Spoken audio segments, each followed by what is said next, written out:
The boy raised his hands to the Japanese soldiers, but no one cared about him. A squad of Japanese soldiers approached. The boy tried to surrender again, but the soldiers didn't understand English. The boy even shouted at the tank. The soldiers thought he was ridiculous and mimicked his actions. Then they drove the boy away. The boy was disappointed. He had no choice but to go home. Because of the war, his parents had already left. The house was in disarray. The former servants were carrying away the furniture. The boy asked them for help, but the servant walked up and slapped him. The boy was completely stunned. He realized that the war had changed everything. The boy was hungry and he could only eat expired canned food or drink tap water in order to survive. He volunteered to become a prisoner of war. He got on a Japanese truck and was taken to a prison camp.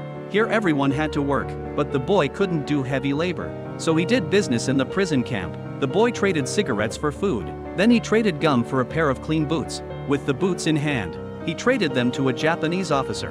In exchange for payment, the boy would go to the POW hospital and help the doctor treat the patients. In order to thank the boy, the doctor gave him a new pair of shoes. With these shoes, the boy had a new plan. He wanted to escape the prison camp. Next day, the boy quietly slipped through the barbed wire. He climbed out of the camp. All the prisoners were watching the boy and wondered whether he would succeed. Unluckily, a Japanese soldier came on patrol. The boy's plan failed. When the boy returned to the camp, his courage earned everyone's respect. The prisoner even saluted him. The boy was no longer just a kid. As time passed, the Japanese was about to surrender. One day a P-51 fighter flew by. It strafed the Japanese forces. The boy immediately climbed to the second floor. He was extremely excited. The pilot even waved at the boy. The boy cheered him on. The doctor saw this. He immediately stopped the boy. It was too dangerous. But the boy said he had forgotten what his parents looked like, so he hoped the war would end soon. After the bombing, the Japanese forces had to retreat.